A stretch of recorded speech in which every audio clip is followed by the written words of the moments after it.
그 나라 백성의 사는 법이라는 말씀 선포하실 때 많은 은혜 되시기 바라겠습니다.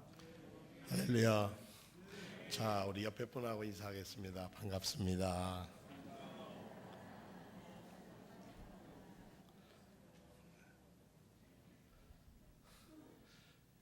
옆에 분 이름 모르시는 분들 없으세요? 옆에 앉았는데 혹시 저 사람 내 이름을 모르는데 먼저 이름을 대면은 훨씬 편합니다. 우리가 예수 믿는 것은 구원받기 위해서 믿습니다. 구원이라고 하는 것은 사망에서 건져내는 것이 구원입니다. 우리가 하나님께서 이 나라를 일본 강점기 하에서 해방시킨 것, 구원해 주신 날이 8월 15일에 오늘 좀 미리 지킵니다만은 8월 15일 일본에서 천황이 항복 선언하는 걸 들을 때 많은 사람들은 안 믿었답니다. 그럴 리가 없다. 대동아 공영권은 언제나 든든하고 늘 우리 군대는 이긴다고만 했는데 어떻게 신의 군대가 질 수 있겠느냐. 그런데 그것은 사실이었습니다. 저희 어머니의 말씀에 의하면 그날은 동네 사람이 요동이 없었답니다. 그냥 일본 순사들이 다 왔다 갔다 같이 하고 다녔고 다 그랬는데 그 다음 날이 됐는데 얘기가 달라지더라는 겁니다. 하루 지나고 시골이 갈수록 사흘이 지나고 어떤 데는 닷새 지나서 이 나라가 해방됐다는 것을 느꼈다고 합니다. 저희 어머니의 사촌 하나 동아일보 기자였는데 집에 뛰어서 하는 말이 이제 우리는 해방됐다. 조선은 해방됐다. 그 말이 믿어지지가 않더라는 겁니다.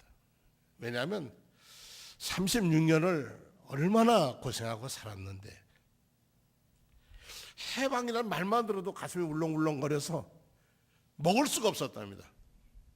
밥이 안 먹히더래요. 어떻게 밥을 먹는가. 그런데 조국은 해방되고 저희는 북녘에 있어서 김일성 치하에서 예수 믿는 사람들은 견딜 수가 없고 자유를 위해서 배를 타고 연평도로 나왔습니다. 그게 떠돌이 생활의 시작이었습니다. 일제 강점기에서 우리를 해방신 것은 열강의 힘에 의한 것이라고 얘기하지만 어쨌든 하나님의 도우심이 없이는 또는 우리의 선조들이 피 흘려 일제에 한 것 없이는 우리가 이렇게 자유롭게 예배드릴 수가 없습니다. 우리를 큰 소리 쳤던 일본 총리가 한국을 향해서 이런 말 저런 말 해도 우리는 그래도 얘기할 수 있는 것이 자유가 있다는 일입니다. 누가복음 9장 33절에 보면 예수께서 아무든지 나를 따라오려거든 날마다 제 십자가를 지고 나를 따를 것이다 라고 얘기했습니다. 십자가라고 하는 것은 우리에게는 고통입니다. 그리고 죽음입니다. 그런데 십자가의 도리, 십자가의 이치, 십자가의 말씀, 그 구원의 말씀, 용서의 말씀 없이는 우리는 구원받을 수가 없습니다. 그래서 십자가의 도가 멸망하는 자에게는 어리석은 것이고 구원을 얻는 우리에게는 하나님의 능력으로 다가오게 됩니다. 며칠 후면 우리나라의 세계 기독교계의 지도자된 프란치스코라고 하는 교황이 우리나라를 방문합니다. 기쁜 일입니다.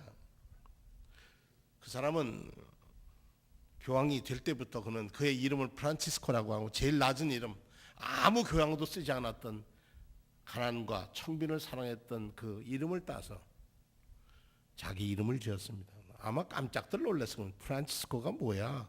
뭐 레오라든지 뭐 요한이든지 베드로든지 그런 이름을 딸 거지. 예수님의 12 제자도 아닌 프란치스코 이름을 따다니. 2013년 3월 14일 바티칸에서 베드로 성당에서 첫 우리 말하면 예배를 드렸습니다. 그때 강론이라고 하죠. 그 사람들은 설교를 하는데 그의 요점은 이 말이었습니다.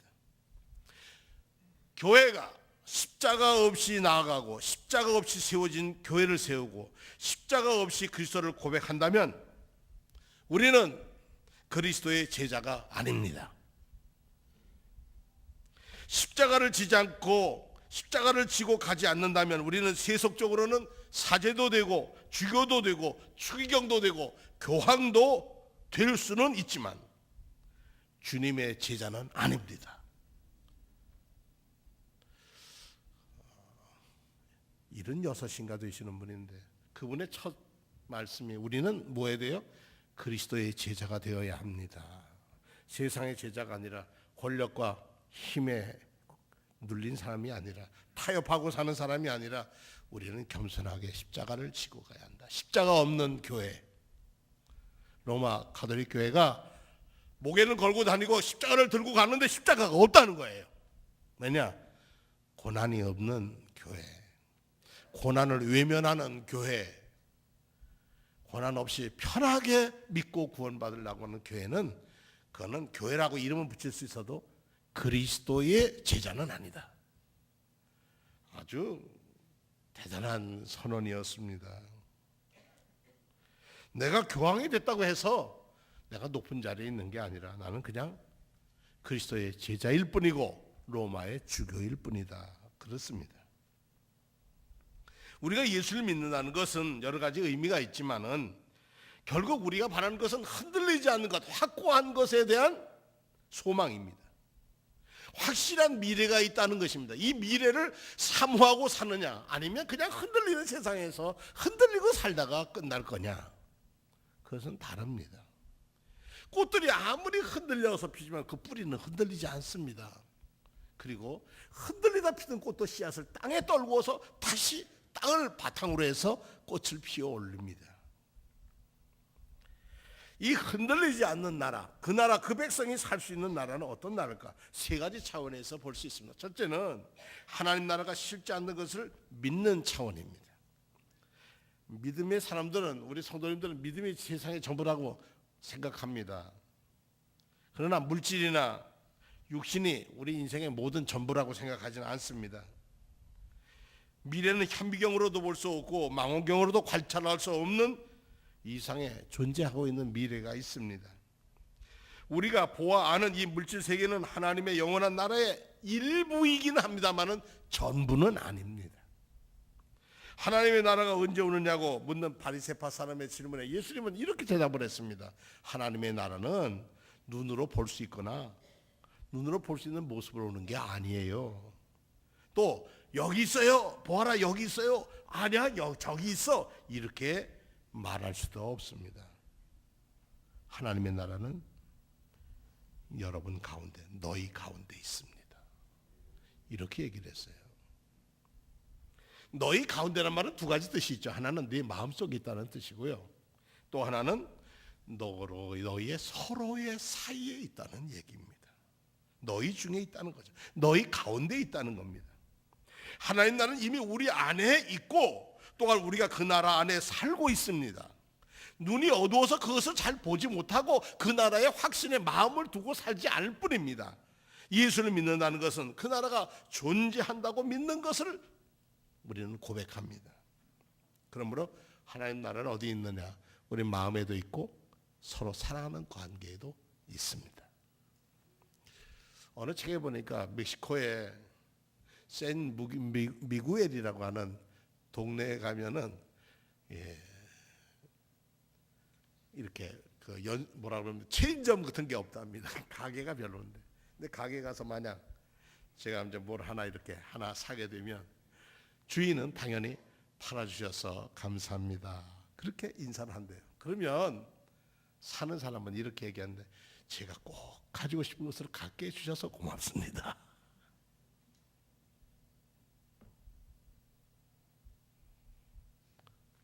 파는 사람도 존재감을 주고 사는 사람도 서로를 존경하는 나라가 멕시코에 있다는 거예요. 혹시 멕시코 샌 미구엘 가실 분들은 한번 가셔서 한번 확인해 보십시오.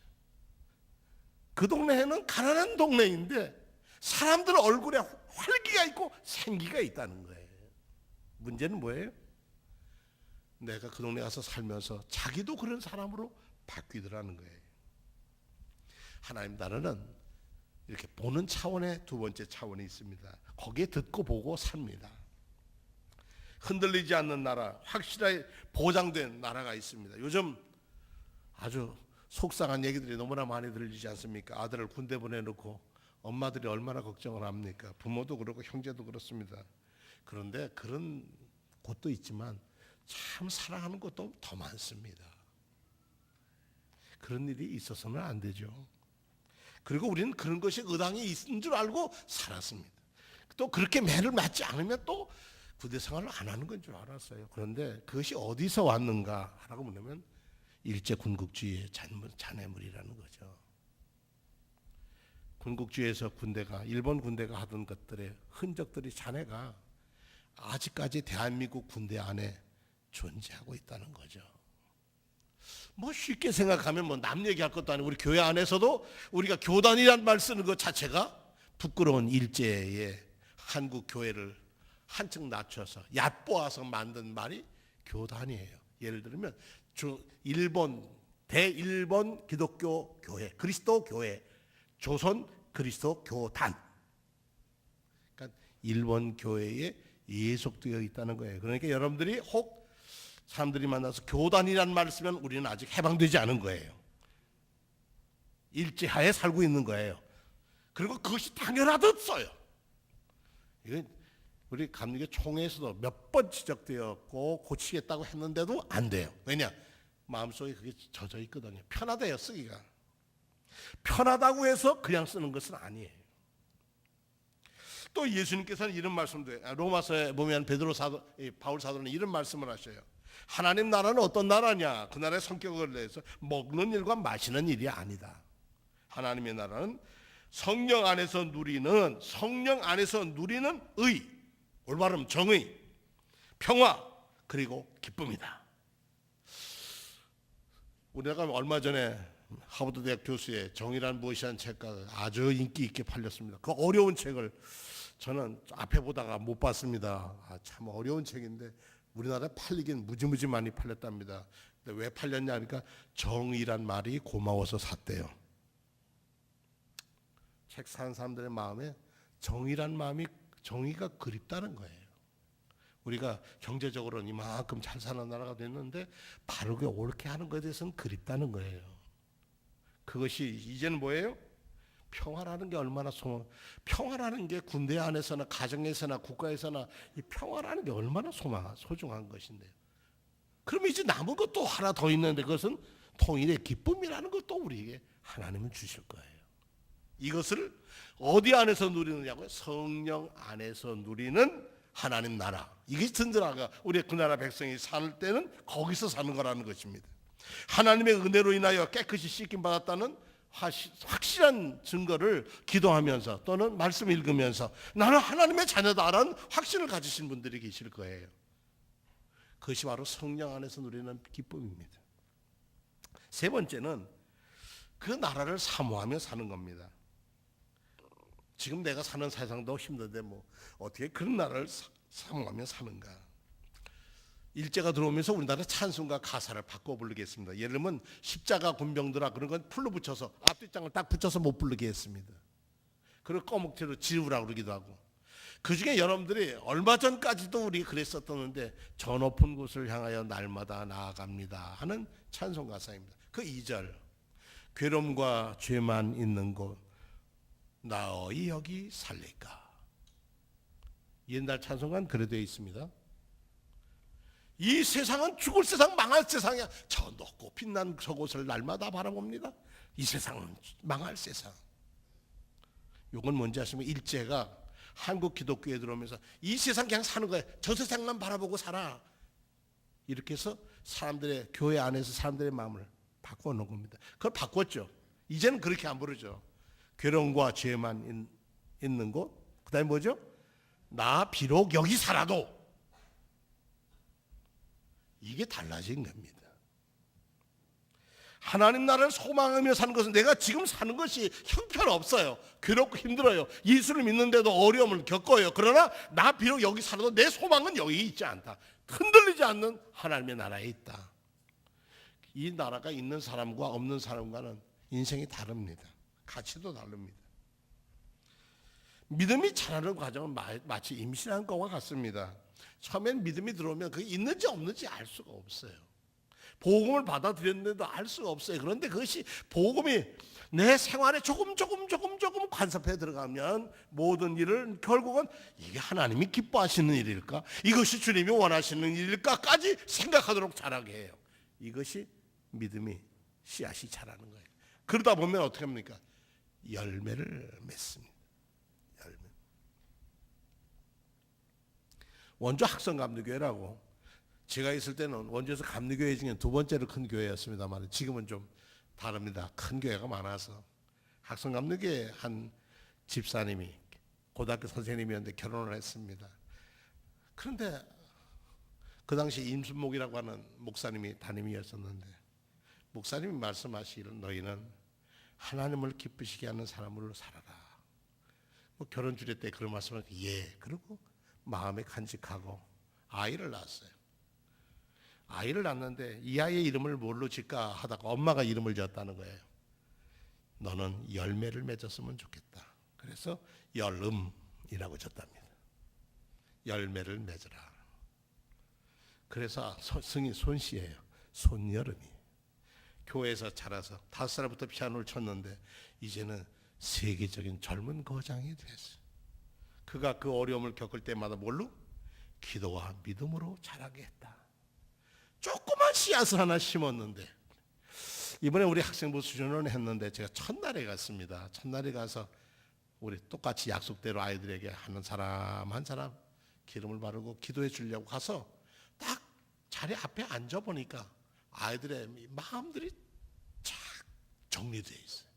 내게 수련회 가면 얼마나 뜹니까? 들뜹니까? 근데 아이들이 찬송 둘 딱 복음성가 자기네 주제가 2번 딱 부르는 동안에 아이들의 영혼이 준비되어 있더라고요. 하나하나 아이들에게 복을 빌었어요. 근데 그 아이들이 아주 기쁨으로 잘 자라서 하나님께서 하는데 한 먼 곳에 있는 선배들도 선생님도 와서 도와주고 부모님도 와서 도와주고 우리 교회에서 있었던 우리 심군자 권사님 와서 또 사랑해주고 그 아이들이 뭐에서 자라요? 사랑 속에서 자라요. 사랑 속에서. 그러니까 세상을 어떻게 배워요? 사랑하는 법을 배우는 거예요. 갔다 오면서 물어봤습니다. 어땠니? 그러니까 안 오고 싶었어요. 그래요. 더 있다 왔으면 좋겠다. 그리고 아이들이 오늘 일부 때 감사헌금을 드리는데 하나님 은혜 받게 해주시니 감사합니다. 아이들의 감사. 저는 그렇게 감사가 자라면 그 감사의 씨앗이 자라서 이 세계를 이끌어갈 사람이 우리 수원종로교회에서 나올 줄로 믿습니다. 저는 의심하지 않습니다. 잠깐입니다. 멀지 않습니다. 그 나라의 백성이 사는 법은 뭐냐? 이 3가지 이치를 가지고 삽니다. 하나님 나라가 있다는 실제를 믿고 경험하고 그 나라를 사모하며 사는 것입니다.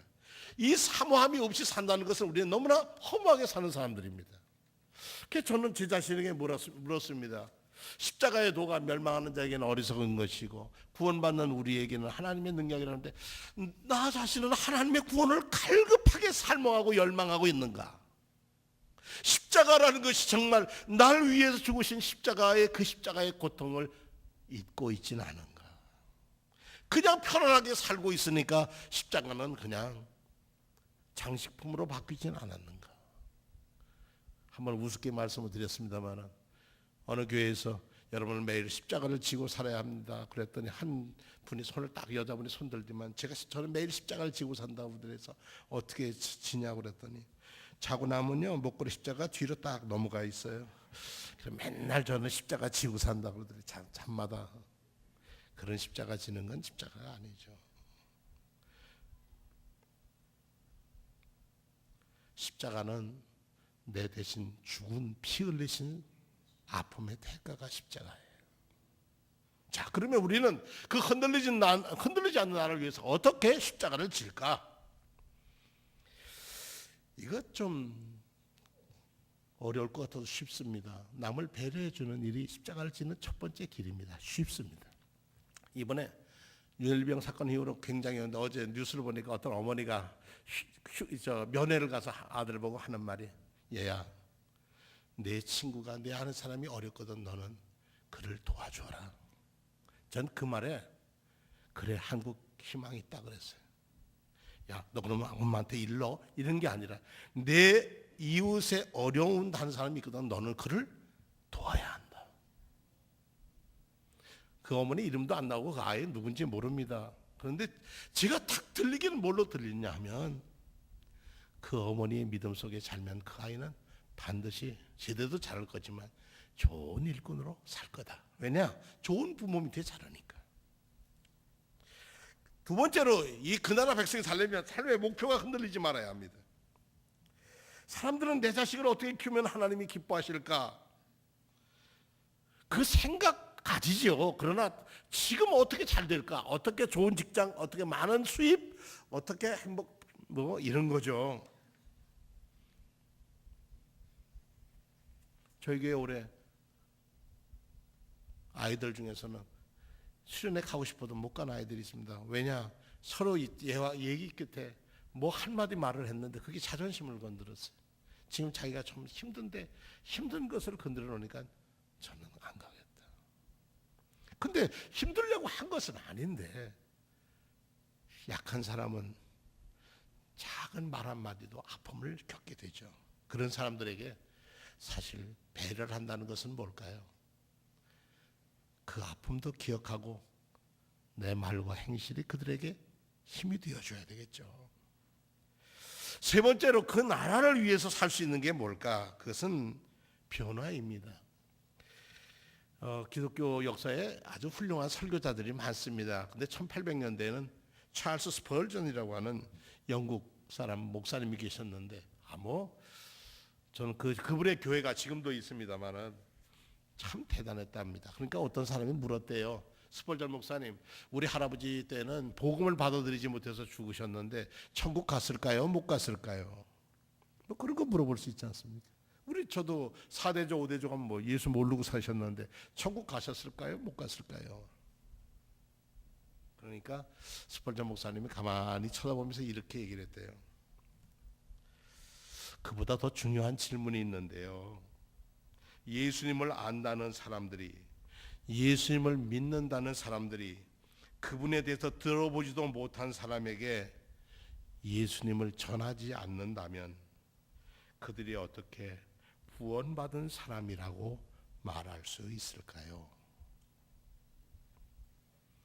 당신이 조상에 구원받았고 안 받았고가 궁금하고 싶거든 지금 당신 전도자가 되라. 그것이 당신이 걸어가야 할 길이다. 그 나라 사람은 오늘도 하나님 앞에서 부끄러움 없이 살려고 몸부림치는 사람들입니다. 이 세상에 어떤 이념에도 구원은 없습니다. 구원은 오직 우리 위에 십자가 지신 예수 그리스도 외에는 구원이 없습니다. 이 구원의 능력이 나를 붙들고 있고 미래의 확실한 한날의 소망을 우리에게 주시고 있고 그리고 우리를 새롭게 변화시킵니다. 작은 불꽃 하나가 큰 불을 일으켜서 그 주위의 사람들의 그 불에 몸을 녹이듯이 주님의 사랑이가 한 번만 경험하면 그 사랑을 모두에게 전하고 싶어 이렇게 고백하는 것처럼 예수 사랑하심이 내 마음에 다가오거든 나는 예수 사랑을 가지고 예수 사랑을 전하면 거기 하나님 나라가 이루어지는 줄로 믿습니다. 그런 이들을 통해서 이 나라는 더 건강한 나라, 대한민국은 하나님이 사랑하는 나라, 이제 남아있는 하나의 기쁨, 통일의 기쁨을 향해서 우리가 그리스도인답게 살아가야 할 것입니다. 주의 은총이 여러분에게, 이 대한민국에게 이제 아픔을 딛고 정말 하나님이 주시는 공의와 하나님이 주시는 평화와 하나님이 주시는 기쁨이 넘치는 이 나라 한반도가 되기 위하여 기도하는, 그로 인해서 여러분 부림을 받았다고 하는 그 사명을 갖고 하나님의 나라를 이 땅에 이루기 위해서 기도하는 성도님들이 되시기를 축원합니다.